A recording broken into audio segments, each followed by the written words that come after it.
Alors, de nombreuses personnes avaient déjà une connexion Internet à domicile via Wi-Fi.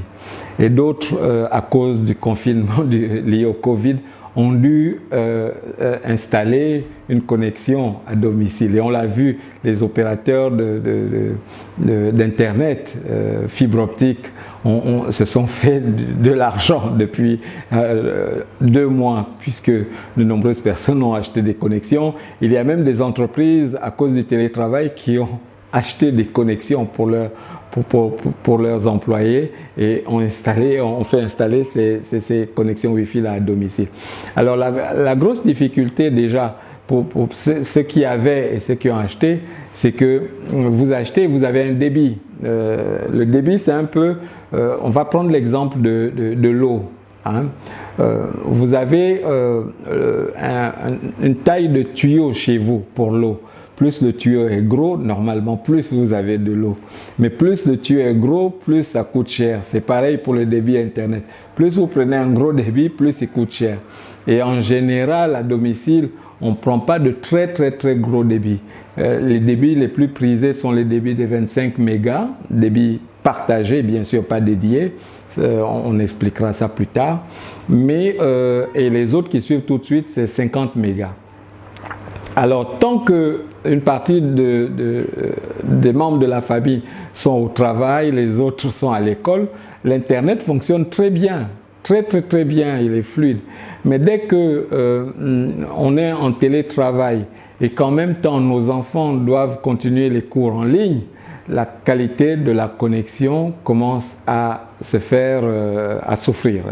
On sent que les lenteurs apparaissent. Et c'est pourquoi il faut optimiser, hein, il faut optimiser sa connexion, il faut avoir de bonnes méthodes, il faut avoir de bonnes règles, il faut avoir une hygiène d'utilisation de la connexion Internet.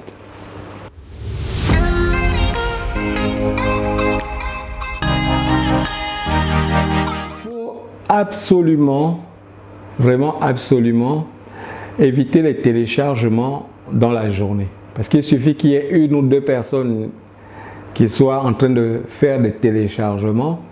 Et téléchargements ont ceci de particulier, c'est qu'ils sont gourmands en bande passante. Donc ils vont ralentir la connexion. Pendant ce temps, papa veut travailler, maman veut travailler, et vous êtes là en train de télécharger soit des films, soit de la musique. Donc tout ce qui est téléchargement, il vaut mieux le faire la nuit, quand tout le monde dort. Vous avez la bande pour vous tout seul. Deuxièmement, assurez-vous que tous les ordinateurs qui sont connectés à la maison n'ont pas d'accélérateur de téléchargement, du style Download Manager et eTorrent et tout ce que vous avez comme accélérateur de téléchargement. Parce que les accélérateurs de téléchargement ont ceci de particulier, c'est qu'ils aspirent la bande. Ils aspirent la bande. Donc, c'est un peu comme vous êtes dans une cité, vous avez un compteur d'eau et puis il y a quelqu'un qui a un aspirateur d'eau. Donc, il tire l'eau pour lui. Naturellement, le débit qui arrive étant fixe, lui tirant énormément d'eau, les autres n'auront plus assez d'eau. En fait, c'est ce qui se passe quand il y a des accélérateurs de téléchargement. Soit vous les désinstallez totalement, soit ce que vous faites, c'est que vous les arrêtez en journée et vous les mettez en route le soir. Donc, évitez les téléchargements. Évitez les téléchargements. Arrêtez les accélérateurs de téléchargement. Privilégiez tout ce qui n'est pas gourmand en bande passante. Donc, par exemple, les mails, c'est pas gourmand. L'échange de fichiers, c'est pas gourmand. Le partage de dossiers, c'est pas gourmand. Les vidéos, aujourd'hui, en fonction des outils que vous utilisez pour faire de la téléconférence, sont assez faibles en bande passante. Mais essayez de vous arranger pour que tout le monde ne fasse pas des vidéos en même temps, parce que si tout le monde fait des vidéos en même temps, naturellement, il y a des vidéos qui vont avoir des soucis. Donc, certaines peuvent faire à un moment et d'autres vont faire à d'autres moments. Donc, voilà quelques idées pour pouvoir gérer la connexion. Privilégier les mails, privilégier l'échange de dossiers, ne pas regarder les vidéos tous en même temps. Il faut vraiment s'entendre et ça va faire en sorte qu'on ait une connexion qui soit fluide tout au long du confinement.